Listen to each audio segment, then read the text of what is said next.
Hello everyone, I am sure कि video का title देखने के बाद आप सब लोग भी ये जानना चाहते होंगे कि क्या वो बेसिक फंडामेंटल है जिसने डी मार्ट को एक स्टोर से 250 स्टोर तक पहुंचा दिया, और कैसे हम भी ऐसा कुछ कर सकते हैं, कुछ सीख सकते हैं जिससे हम भी अपने बिजनेस के अंदर ऐसी ग्रोथ पा सकें। इस चीज़ को डिटेल में समझने के लिए दोस्तों आज मैं आपको राधा कृष्ण दमानी जी, जो डी मार्ट के फाउंडर हैं, इंडिया के टॉप 5 रिचेस्ट पर्सन के अंदर उनका नाम आता है, जो ग्रॉसरी के अंदर इंडिया के अंदर लीडर हैं, उनकी ज़िंदगी का एक छोटे से पहलू के बारे में बात करूंगा। और कहीं ना कहीं यही पहलू, यही एक ऐसा इंसिडेंट आपको भी आपके बिजनेस को कहीं पे भी पहुंचाने की काबिलियत रखता है। आपको आई एम श्योर इस मैसेज के अंदर, इस स्टोरी के अंदर वो मैसेज मिलेगा जिससे आपको समझ में आएगा कि आप जब कभी भी कोई अपना बिजनेस स्टार्ट करने जाएं, चाहे वो सुपरमार्केट हो, आपका ग्रोसरी स्टोर हो, आपका किराना शॉप हो, या किसी भी रिटेल के अंदर या कहीं पे भी आप कुछ भी काम कर रहे हैं, आपको इस फंडामेंटल को समझना, इसके बेसिक को समझना बहुत ज़्यादा ज़रूरी है।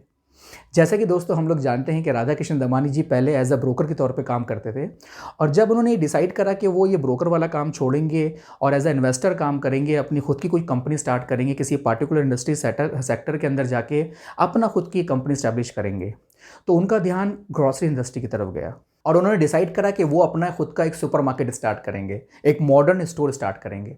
उस टाइम पे इंडिया के अंदर मॉडर्न स्टोर का कोई इतना पैटर्न था नहीं, लेकिन उनको मालूम था कि आने वाले टाइम पे यही इंडिया का फ्यूचर होगा। और जब उन्होंने ये चीज़ को फैसला करा और अपना पहला सुपरमार्केट खोलने का प्लान करा, पैसा होने के बावजूद, अपने पास इंफॉर्मेशन होने के बावजूद, बिजनेस की इंफॉर्मेशन, बिजनेस के बेसिक फंडे, उसके सारे स्टैटिक्स क्या होते हैं, वो सारी इंफॉर्मेशन होने के बावजूद उन्होंने डायरेक्ट अपनी सुपरमार्केट को खुद लॉन्च नहीं करा। उन्होंने पहले उस टाइम पे जो स्टैब्लिश प्लेयर थे, उस टाइम पे जो उस इंडस्ट्री को समझते थे, उनके साथ टाइप करा।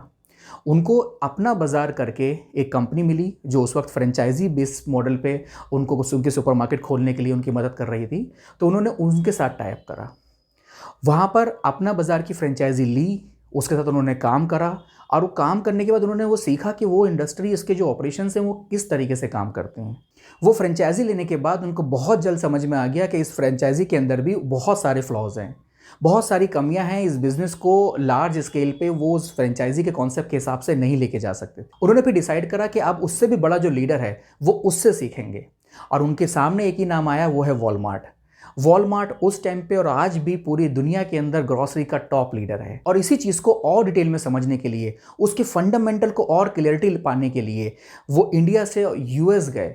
वहाँ पर जाके उन्होंने वॉलमार्ट के सेंटर के अंदर विजिट करा, वहाँ की बारीकियों को समझा, वहाँ के लोगों से मिले, काफ़ी टाइम वहाँ पर बिताया। उसके बिजनेस की हर एक चीज़ के फंडामेंटल की इंफॉर्मेशन, नॉलेज लेने के बाद, प्रैक्टिकल इंफॉर्मेशन लेने के बाद वो वापस इंडिया आए, और फिर कहीं जाके अपनी एक टीम बनाई, ये पूरा एक ऑर्गेनाइजेशन प्लान बनाया, और फिर जाके उन्होंने डी मार्ट अपना पहला सेंटर लॉन्च करा।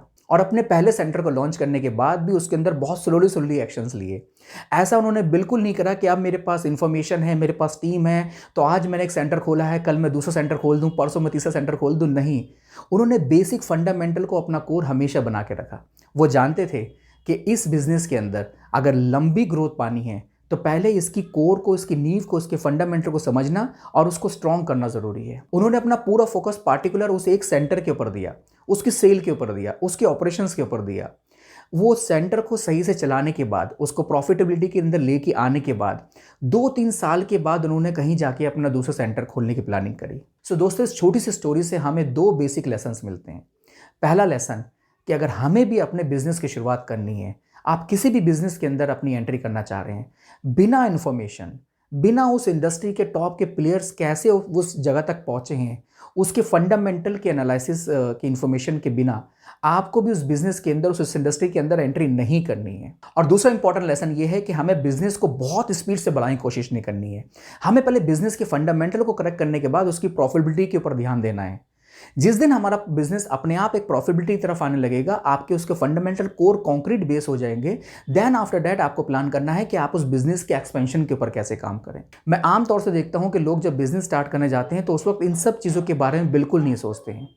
वहीं आपको ये देखना है कि जो एक शख्स जिसने अपनी ज़िंदगी के इतने सारे साल एक ब्रोकर के तौर पे उस इंडस्ट्री के अंदर, जहाँ पर वो सारी इंडस्ट्री को समझ रहा था, वो इन्फॉर्मेशन लेने के बाद भी, पैसा होने के बाद भी, जब एक बिज़नेस के अंदर अपनी एंट्री शुरुआत कर रहा था, तो वहाँ पर उसने ऐसे ही स्टार्ट नहीं करा। उसने उसके लीडर से सीखा, उसके बाद उसको एक ट्रायल के बेसिस पे एक सेंटर स्टार्ट करा, उसको प्रॉफिटेबिलिटी की तरफ लेके गया, उसके बाद जाके उसने फिर बिजनेस की ग्रोथ की तरफ देखा। अगर आपको इस फंडामेंटल बेसिक स्टोरी से सबक मिलता है और इसके जो 2 बेसिक पैटर्न हैं उसको आप फॉलो करते हैं, सो आई एम श्योर आपके लिए भी एक सेंटर क्या कई सारे सेंटर खोलने से कोई नहीं रोक सकता। क्योंकि कहीं ना कहीं बिजनेस की जो कोर है, बिजनेस का जो फंडामेंटल है दोस्तों, वो ये 2 चीज़ें ही हैं। पहला, आपको सीखना है।